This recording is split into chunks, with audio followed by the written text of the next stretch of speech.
Tu sais pourquoi la plupart des gens se sentent perdus? Parce qu'ils vivent selon les règles de quelqu'un d'autre.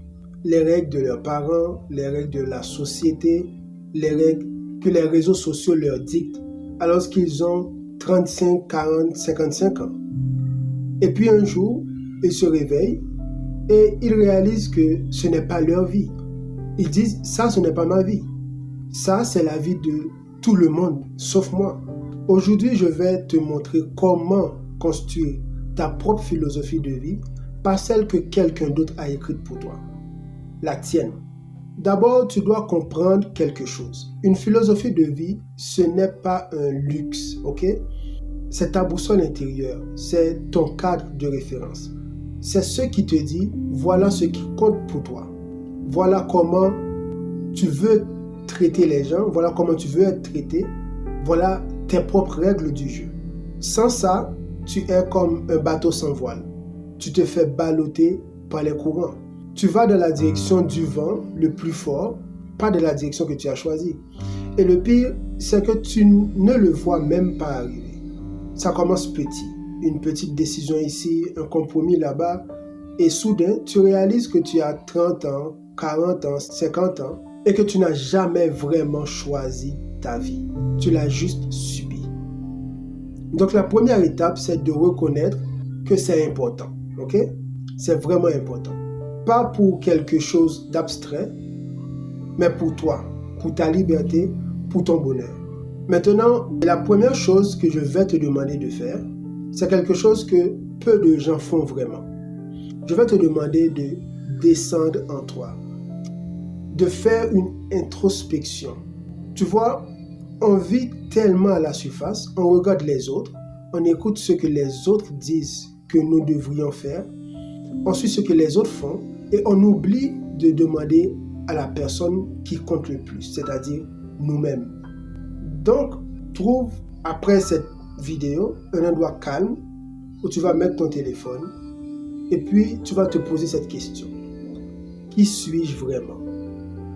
Au-delà de mes circonstances, au-delà de toutes ces apparences, de tout ce que je possède, qui suis-je vraiment? Pas qui ma famille dit que je suis, pas qui la société dit que je dois être, pas qui j'ai dû devenir pour survivre ou faire plaisir à certaines personnes.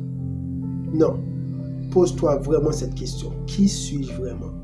Tu vois, il y a quelque chose en toi, une essence, une âme, un esprit qui existe indépendamment de ton travail, ton argent, tes relations, ton apparence physique. Et c'est cette partie de toi qui doit guider ta philosophie de vie.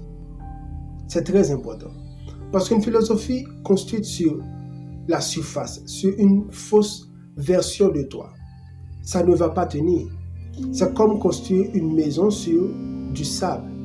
Donc d'abord, tu dois te connaître vraiment et pas superficiellement. Une fois que tu as une idée, même vague, de qui tu es vraiment, tu dois identifier tes valeurs. Et attention, les valeurs, ce n'est pas ce que tu devrais valoriser. Non, c'est ce que tu valorises vraiment. Voici quelques questions pour te guider là-dessus. Qu'est-ce qui te met en colère? Pose-toi cette question. Qu'est-ce qui te met en colère? Parce que la colère, c'est souvent une valeur qu'on vient de voir piétiner. Si l'injustice te met en colère, par exemple, c'est que la justice est une valeur pour toi. Si la malhonnêteté te dégoûte, par exemple, c'est que l'authenticité compte pour toi. C'est ça l'objectif de cette question. Maintenant, une autre question. Qu'est-ce qui te fait vraiment sentir vivant? Quand fais-tu quelque chose et tu perds la notion du temps? Quand tu te sens vraiment toi? C'est là que tes vraies valeurs se manifestent en réalité. Et voilà une dernière question. Qui admires-tu vraiment? Et attention, pas les célébrités, ok? Ou les gens que tu admires parce que tu es supposé les admirer. Non, les gens que tu admires vraiment, qu'est-ce qu'ils ont selon toi? Quelles sont les raisons pour lesquelles tu les admires? Probablement, ils reflètent tes mêmes valeurs. Maintenant, voici ce qui est important. Tu vas probablement trouver plusieurs valeurs, ok? Authenticité, liberté, justice, créativité, compassion, courage. Et c'est normal. Mais je vais te demander quelque chose de difficile. Identifie tes valeurs non négociables. Les 3, 4 ou 5 valeurs que si tu les compromets, tu sens que tu compromets ta propre essence. Pour moi, par exemple, l'authenticité est non négociable. Je peux vivre sans beaucoup de choses, mais vivre dans le mensonge, si je trouve que je ne suis pas aligné, ça me dérange. Qu'est-ce que c'est pour toi, par exemple? De ton côté, qu'est-ce que c'est? Et voilà un piège énorme, et je veux que tu le vois, ok? On te dit le succès, c'est avoir beaucoup d'argent, c'est avoir un job prestigieux, c'est avoir la belle maison, la belle voiture, l'apparence parfaite. Et tu le crois, parce que tout le monde le croit en fait. Sauf que c'est pas ton succès à toi, c'est le succès de quelqu'un d'autre qu'on t'a donné à porter. Donc maintenant, je veux que tu te poses cette question encore. Je te pose beaucoup de questions aujourd'hui, mais c'est juste pour t'aider à bien creuser. Pose-toi cette question. Qu'est-ce que le succès signifie pour moi personnellement? Quel est le sens que je donne au succès? Pas pour tes parents, pas pour la société, pour toi. Pose-toi cette question seulement pour toi. Est-ce que c'est l'argent? Peut-être, mais peut-être que ce n'est pas la priorité. Peut-être que c'est la liberté aussi. La possibilité de travailler sur ce que tu aimes sans être stressé par l'argent. Ça peut aussi être ça. Peut-être que le succès pour toi, c'est d'avoir des relations profondes et authentiques. C'est-à-dire construire une famille où il y a la confiance, l'amour et laisser un héritage. Peut-être que c'est d'avoir le temps pour tes passions, le temps pour toi, le temps pour explorer qui tu es vraiment. Le succès, ce n'est pas seulement au niveau matériel, ce n'est pas seulement les affaires d'argent. Non. La vérité, c'est que chacun de ces chemins est valide.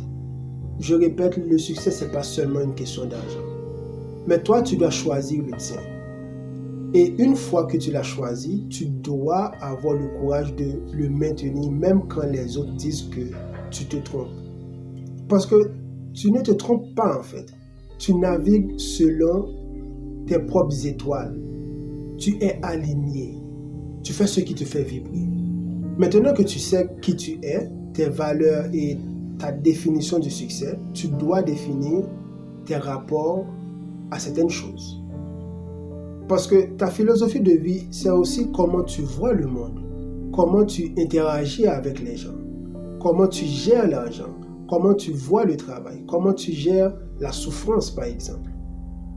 Et voilà quelque chose d'important pour finir. Ces réponses, elles ne sont pas bonnes ou mauvaises. Elles sont juste tes réponses. Et c'est ce qui compte.